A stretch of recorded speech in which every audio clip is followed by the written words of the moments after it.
আকাশবাণী খবর পড়ছি প্রিয়া বিশ্বকর্মা। প্রথমে বিশেষ বিশেষ খবর। বিহারে প্রথম দফা বিধানসভা নির্বাচনে ভোট গ্রহণ শুরু হয়েছে। দ্বিতীয় দফা নির্বাচনের জন্য জোর কদমে প্রচার চলছে। বরিষ্ঠ বিজেপি নেতা প্রধানমন্ত্রী নরেন্দ্র মোদী আজ ভাগলপুর ও আরারিয়ায় দুটি জনসভা করবেন। মহাজোট এবং অন্যান্য দলের প্রার্থীরাও ভোটারদের মন জয়ে সব রকম চেষ্টা চালাচ্ছেন। জাতীয় স্তোত্র বন্দে মাতরমের সার্ধশতবর্ষ উপলক্ষে প্রধানমন্ত্রী নরেন্দ্র মোদী আগামীকাল নতুন দিল্লিতে 1 বছরব্যাপী কর্মসূচির সূচনা করবেন। ইকশাক জাহাজ আজ ভারতীয় নৌবাহিনীতে আনুষ্ঠানিকভাবে অন্তর্ভুক্ত হবে। ফিলিপিন্সে টাইফুন কালমেঘের প্রভাবে মৃতের সংখ্যা বেড়ে হয়েছে 85। ভারত ও অস্ট্রেলিয়া আজ চতুর্থ টি-20 ক্রিকেট ম্যাচে পরস্পরের মুখোমুখি হবে। আছে বিস্তারিত খবরে। বিহারে বিধানসভা নির্বাচনের প্রথম দফার জন্য ভোট গ্রহণ শুরু হয়েছে। এই পর্বে 18টি জেলার 121টি বিধানসভা আসনে ভোট নেওয়া হচ্ছে। এর মধ্যে রয়েছে পাটনা, বৈশালী, নালন্দা, ভোজপুর, মুঙ্গের, সারন, সিওয়ান, বেগুসরাই ইত্যাদি। সকাল 7টায় ভোট গ্রহণ শুরু হয়েছে, চলবে সন্ধে 6টা পর্যন্ত। তবে নিরাপত্তার কারণে বখতিয়ারপুর, মাহিষি, তারাপুর, মুঙ্গের, জামালপুর এবং সূর্যগড় বিধানসভা কেন্দ্রের 56টি বুথে বিকেল 5টা পর্যন্ত ভোট নেওয়া হবে। সুষ্ঠু, অবাধ ও শান্তিপূর্ণ নির্বাচনের জন্য কঠোর নিরাপত্তার বন্দোবস্ত করা হয়েছে। সম্পূর্ণ প্রক্রিয়ার ওপর নজরদারির জন্য একটি আধুনিক কমান্ড ও কন্ট্রোল সেন্টার তৈরি হয়েছে। প্রত্যেকটি ভোট কেন্দ্রেই রয়েছে ওয়েবকাস্টিং এর ব্যবস্থা। সব ভোট কেন্দ্রে রাজ্য পুলিশের পাশাপাশি নিরাপত্তার দায়িত্বে থাকছে কেন্দ্রীয় সশস্ত্র পুলিশ বাহিনী। মহিলা পরিচালিত বুথের সংখ্যা 926, অন্যদিকে 107টি দিব্যাঙ্গজন পরিচালিত বুথ রয়েছে। পাটনায় মুখ্য নির্বাচনী আধিকারিকের দপ্তরে খোলা হয়েছে বিশেষ কন্ট্রোল রুম। এই পর্যায়ে 1314 জন প্রার্থীর রাজনৈতিক ভাগ্য নির্ধারণ করছেন 3,75,00,000-এরও বেশি ভোটদাতা। 122 জন মহিলা প্রার্থী প্রতিদ্বন্দ্বিতার আসরে রয়েছেন। বিহার বিধানসভা নির্বাচনে দ্বিতীয় দফার জন্য জোর কদমে প্রচার চলছে। এনডিএ, মহাজোট এবং অন্যান্য রাজনৈতিক দলের তারকা প্রচারকরা ভোটারদের মন জয়ে মিটিং, মিছিল ও জনসভা করছেন। বরিষ্ঠ বিজেপি নেতা প্রধানমন্ত্রী নরেন্দ্র মোদী আজ ভাগলপুর ও আরারিয়ায় জনসভা করবেন। কেন্দ্রীয় স্বরাষ্ট্রমন্ত্রী অমিত শাহ পূর্ব ও পশ্চিম চম্পারণ এবং মধুবনী জেলায় এনডিএ প্রার্থীর সমর্থনে প্রচারে যোগ দেবেন। প্রতিরক্ষা মন্ত্রী রাজনাথ সিং সীতামারহি এবং পূর্ব চম্পারণ জেলায় জনসভা করবেন। মহাজোটের মুখ্যমন্ত্রী পদপ্রার্থী তেজস্বী প্রসাদ যাদব আজ মধুবনী, সুপৌল, কিষানগঞ্জ, কাটিহার এবং পূর্ণিয়ায় 18টি জনসভা করবেন। বিজেপি ও নির্বাচন কমিশনের বিরুদ্ধে কংগ্রেস ভোট চুরির যে অভিযোগ এনেছে, কেন্দ্রীয় মন্ত্রী কিরেন রিজিজু তার সমালোচনা করেছেন। নতুন দিল্লিতে গতকাল সাংবাদিকদের মুখোমুখি হয়ে শ্রী রিজিজু বলেন, ভোটার তালিকায় কোনো অসঙ্গতি থাকলে কংগ্রেসের উচিত নির্বাচন কমিশনে অভিযোগ জানানো। তা না করে তারা শুধু নির্বাচন কমিশনের সমালোচনা করছে। এর আগে লোকসভার বিরোধী নেতা রাহুল গান্ধী হরিয়ানা বিধানসভা নির্বাচনে বিজেপি এবং নির্বাচন কমিশনের বিরুদ্ধে কারচুপির অভিযোগ করেন। ভোটার তালিকায় বিশেষ নিবিড় সংশোধন এসআইআর এর কাজ খতিয়ে দেখতে senior deputy election commissioner Gyanesh ভারতীর নেতৃত্বে নির্বাচন কমিশনের এক প্রতিনিধি দল পশ্চিমবঙ্গে এসেছে।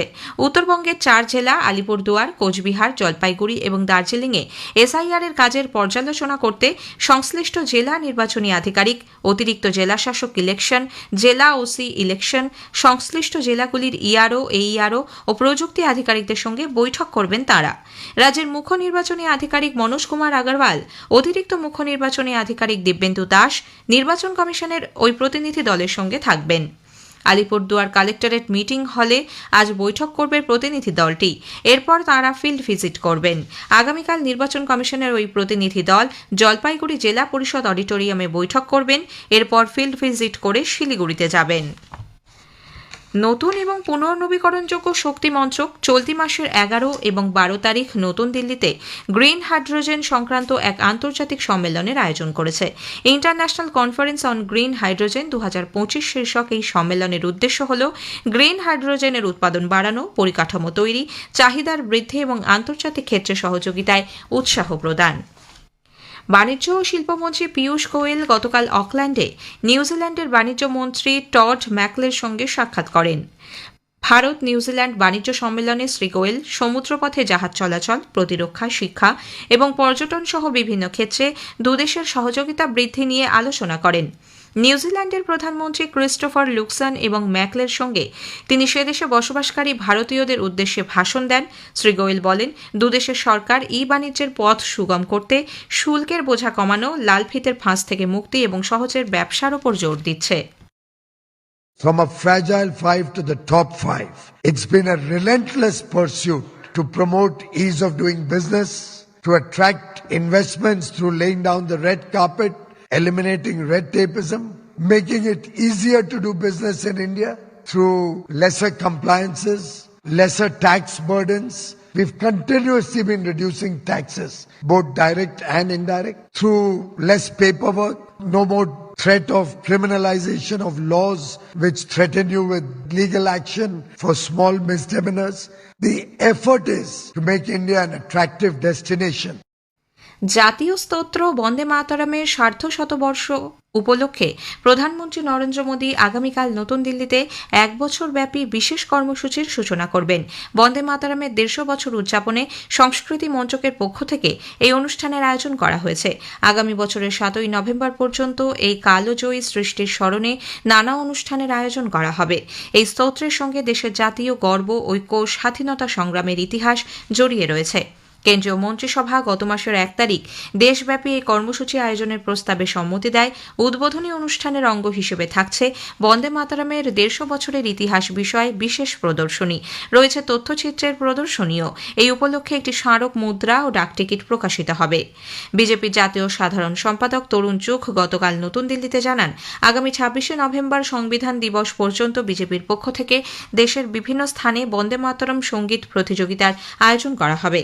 এদিকে এই উপলক্ষে বিজেপি পশ্চিমবঙ্গে নানা কর্মসূচি গ্রহণ করেছে। রাজ্য বিজেপির সভাপতি শ্রমিক ভট্টাচার্য জানিয়েছেন, 7 তারিখ বিকেল 5টায় রাজ্যের প্রতিটি মণ্ডলে পূর্ণাঙ্গ বন্দে মাতরম গাওয়া হবে, পাশাপাশি প্রজ্বলিত করা হবে 150টি প্রদীপ। প্রধানমন্ত্রী নরেন্দ্র মোদী ভারতের শীর্ষস্থানীয় সমবায় সংস্থা আমুল ও ইফকোকে বিশ্ব সমবায় সংস্থা র্যাঙ্কিংয়ে প্রথম ও দ্বিতীয় স্থান অধিকার করার জন্য অভিনন্দন জানিয়েছেন। সমাজ মাধ্যমে এক পোস্টে শ্রী মোদী বলেন, এই ক্ষেত্র বহু মানুষের জীবনে পরিবর্তন এনেছে। ইকশাক জাহাজ আজ ভারতীয় নৌবাহিনীতে আনুষ্ঠানিকভাবে অন্তর্ভুক্ত হবে। কোচির নৌঘাঁটিতে এই অনুষ্ঠানে উপস্থিত থাকবেন নৌবাহিনীর প্রধান অ্যাডমিরাল দীনেশ কে ত্রিপাঠী। প্রতিরক্ষা মন্ত্রক জানিয়েছে, সামুদ্রিক অভিযানের জন্য জলের গভীরতা, তটরেখা, ঢেউ ইত্যাদি সংক্রান্ত সমীক্ষার ক্ষেত্রে এই জাহাজ বিশেষ কার্যকরী হবে। জাহাজ নির্মাণে ভারতের স্বনির্ভর হয়ে ওঠার পথে এটি একটি গুরুত্বপূর্ণ মাইল ফলক। মন্ত্রক আরও জানিয়েছে, সংস্কৃতে ইকশাক নামের অর্থ গাইড বা পথপ্রদর্শক। জল সংক্রান্ত নানা সমীক্ষার মাধ্যমে প্রাপ্ত তথ্য নৌবাহিনীর বিভিন্ন কার্যক্রম এবং ভারতের সামুদ্রিক নিরাপত্তা পরিকাঠামোকে আরও শক্তিশালী করবে বলে মনে করা হচ্ছে। 31তম কলকাতা আন্তর্জাতিক চলচ্চিত্র উৎসবের আজ সূচনা হবে, চলবে এই মাসের 13 তারিখ পর্যন্ত। বিকেলে ধনধান্য প্রেক্ষাগৃহে উদ্বোধনী অনুষ্ঠানে উপস্থিত থাকবেন শত্রুঘ্ন সিনহা, সৌরভ গাঙ্গুলি এবং মুখ্যমন্ত্রী মমতা ব্যানার্জি। উৎসবে বিশেষ অতিথি হিসেবে অংশ নেবেন পরিচালক সুজয় ঘোষ। হিমাচল প্রদেশ ও উত্তরাখণ্ডের উঁচু অঞ্চলে গতকাল নতুন করে তুষারপাত হয়েছে। এর ফলে স্থানীয় মানুষ ও পর্যটকদের মধ্যে উদ্দীপনা ছড়িয়েছে। হিমাচলের লাহুল, স্পিতি ও কিন্নার, কুলুর উঁচু উপত্যকায় এবং গিরিপথে তাপমাত্রার পারদ নেমে যাওয়ায় তুষারপাত হয়। ফিলিপিন্সের টাইফুন কালমেঘির প্রভাবে মৃতের সংখ্যা বেড়ে হয়েছে 85। বন্যার জেরে বাস্তুচ্যুত হয়েছেন হাজার হাজার মানুষ। সে দেশের জনবহুল কেবু দ্বীপ অঞ্চল প্লাবিত। বন্যাজনিত কারণে 49 জনের মৃত্যু হয়েছে সেখানে, 75 জন নিখোঁজ, আহত 17 জন। ত্রাণ পৌঁছতে গিয়ে মিন্টানাও দ্বীপে একটি সেনা হেলিকপ্টার ভেঙে পড়ায় 6 জন ক্রু সদস্য প্রাণ হারিয়েছেন। মার্কিন যুক্তরাষ্ট্রের ইউপিএস কার্গো বিমানের দুর্ঘটনায় মৃতের সংখ্যা বেড়ে হয়েছে 9। কেন্টাকির লুইসভিল আন্তর্জাতিক বিমানবন্দর থেকে উড়ানের সময় বিমানটি ভেঙে পড়ে। জরুরি ব্যবস্থাপনা ও কেন্টাকি ন্যাশনাল গার্ডের মাধ্যমে দ্রুত ত্রাণ সহায়তা পৌঁছে দিতে গভর্নর অ্যান্ডি বেসিয়ার জরুরি অবস্থা ঘোষণা করেছেন। ভারত ও অস্ট্রেলিয়া আজ চতুর্থ টি-20 ক্রিকেট ম্যাচে পরস্পরের মুখোমুখি হবে। অস্ট্রেলিয়ার গোল্ড কোস্টের হেরিটেজ ব্যাংক স্টেডিয়ামে খেলা শুরু হবে ভারতীয় সময় দুপুর 1:45-এ। শেষ করার আগে খবরের বিশেষ কিছু অংশ আরও একবার। বিহারের প্রথম দফা বিধানসভা নির্বাচনে ভোট গ্রহণ শুরু হয়েছে। দ্বিতীয় দফা নির্বাচনের জন্য জোর কদমে প্রচার চলছে। খবর শেষ হলো।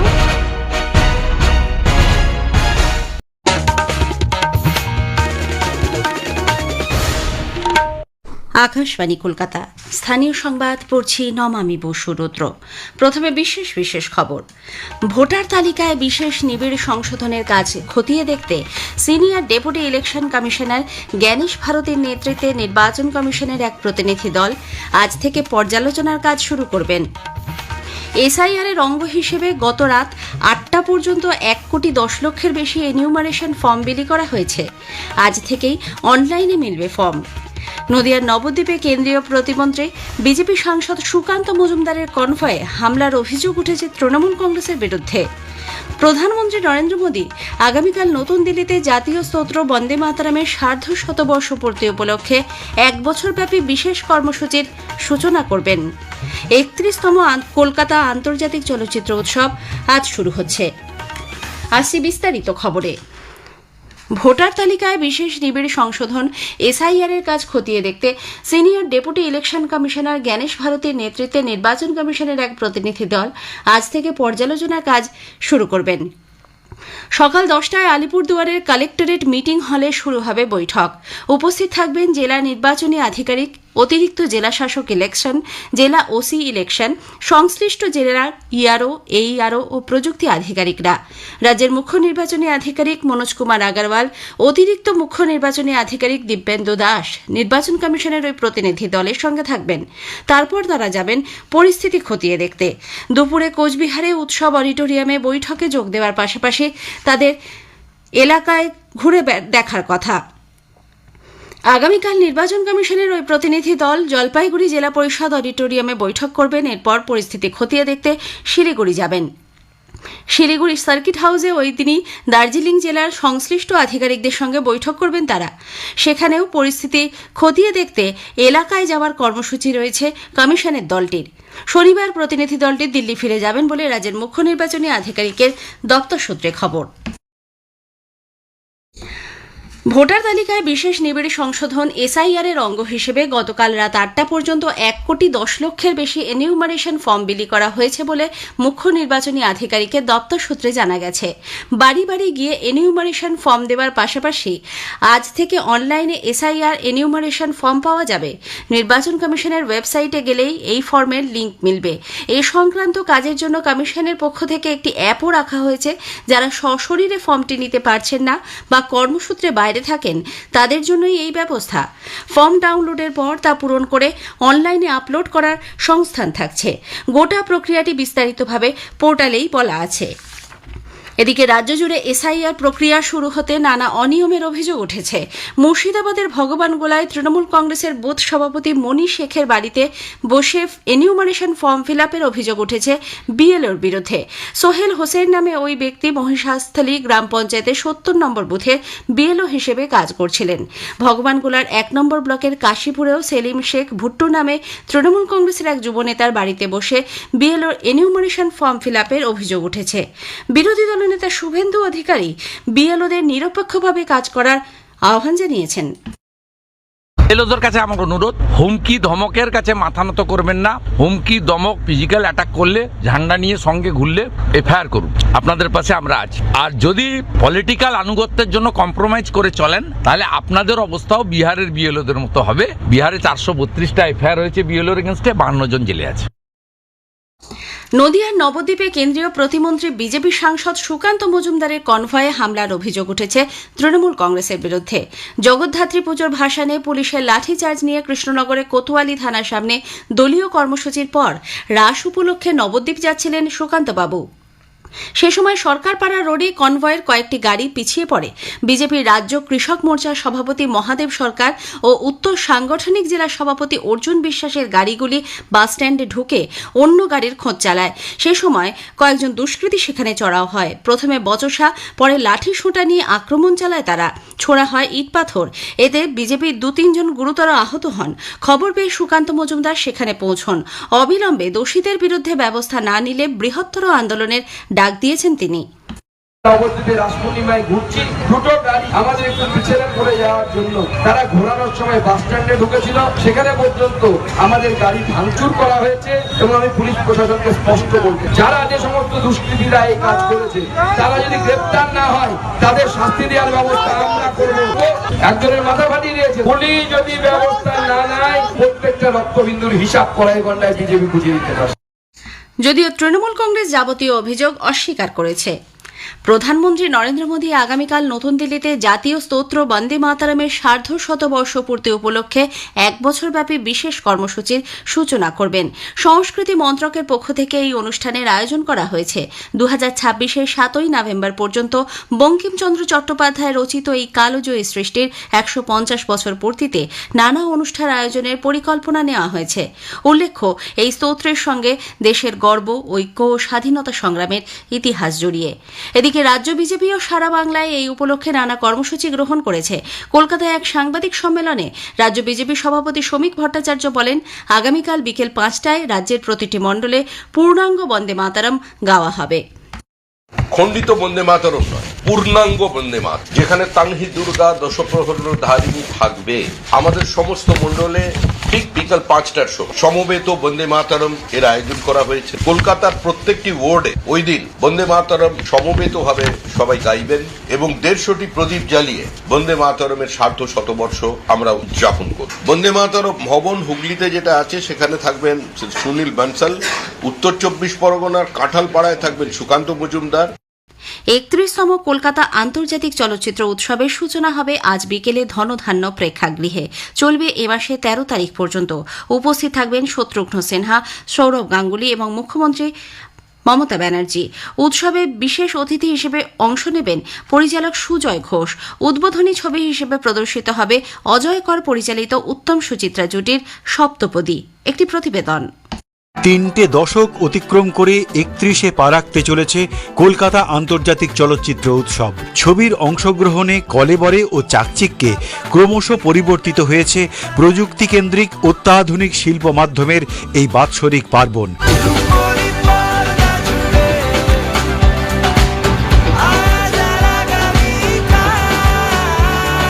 Theme country Poland. 39টি দেশের 215টি ছবির পাশাপাশি এবার মাস্টার ক্লাসে বলবেন ফিলিপিন্সের চিত্র পরিচালক ব্রিল্যান্টে মেন্ডোজা। শতবার্ষিকী সম্মাননা জানানো হবে ঋত্বিক ঘটক, রিচার্ড বার্টন সহ মোট 6 জনকে। নন্দন ফয়ারে ঋত্বিক ঘটকের ওপর থাকছে বিশেষ প্রদর্শনী। ভোটার তালিকার নিবিড় সংশোধন কর্মসূচি নিয়ে রাজনৈতিক চাপানুতরের মধ্যেই চলচ্চিত্রে নতুন ভাষা ও নতুন প্রতিভার সন্ধানে শুরু হতে যাচ্ছে 31তম কলকাতা আন্তর্জাতিক চলচ্চিত্র উৎসব। অভিজিৎ চক্রবর্তী, আকাশবাণী সংবাদ, কলকাতা। পরিবহন পরিষেবাকে আরও দ্রুত, স্বচ্ছ, নাগরিক বান্ধব করতে বড় পদক্ষেপ নিচ্ছে রাজ্য সরকার। এবার রাজ্যের পরিবহন দপ্তর চালু করতে চলেছে মোট 50টি অনলাইন ফেসলেস মোটর গাড়ি সংক্রান্ত পরিষেবা, যেখানে নাগরিকদের আধার যাচাইকরণের মাধ্যমে গোটা প্রক্রিয়া সম্পন্ন হবে। এজন্য পরিবহন বিভাগের বাহন ও সারথি পোর্টাল অবিলম্বে আপগ্রেড করার জন্য পরিবহন সচিব সৌমিত্র মোহন ন্যাশনাল ইনফরমেটিক্স সেন্টারকে নির্দেশ দিয়েছেন। ধর্ষণ, খুন সহ বিভিন্ন অপরাধের ডিএনএ নমুনা সংগ্রহের জন্য রাজ্যে মান্য কার্যবিধি তৈরি করেছে ফরেনসিক সায়েন্স ল্যাবরেটরি। সিআইডির পাশাপাশি রাজ্যের সব পুলিশ সুপার ও পুলিশ কমিশনারদের কাছে তা পাঠানো হয়েছে। বিভিন্ন মামলার ক্ষেত্রে ডিএনএ পরীক্ষার নমুনা সংগ্রহে যে ত্রুটি ধরা পড়ছিল তা ঠেকাতেই এই পদক্ষেপ। স্কুল সার্ভিস কমিশনের শিক্ষক নিয়োগ পরীক্ষার ফলাফল আগামীকাল প্রকাশিত হবে। তবে আগে প্রকাশ করা হবে একাদশ, দ্বাদশ শ্রেণীর শিক্ষক নিয়োগের পরীক্ষার ফল।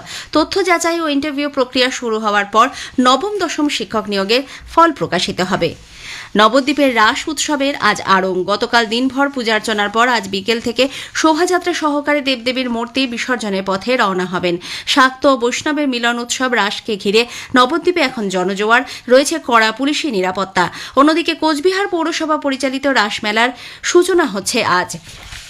শেষ করার আগে স্থানীয় সংবাদের বিশেষ কিছু অংশ আরও একবার। ভোটার তালিকায় বিশেষ নিবিড় সংশোধনের কাজ খতিয়ে দেখতে senior deputy election commissioner Gyanesh ভারতীর নেতৃত্বে নির্বাচন কমিশনের এক প্রতিনিধি দল আজ থেকে পর্যালোচনার কাজ শুরু করবেন। এসআইআর এর অঙ্গ হিসেবে গত রাত 8টা পর্যন্ত 1,10,00,000-এর বেশি এনুমারেশন ফর্ম বিলি করা হয়েছে। আজ থেকেই অনলাইনে মিলবে ফর্ম। 31তম কলকাতা আন্তর্জাতিক চলচ্চিত্র উৎসবের আজ সূচনা হচ্ছে। স্থানীয় সংবাদ শেষ হল।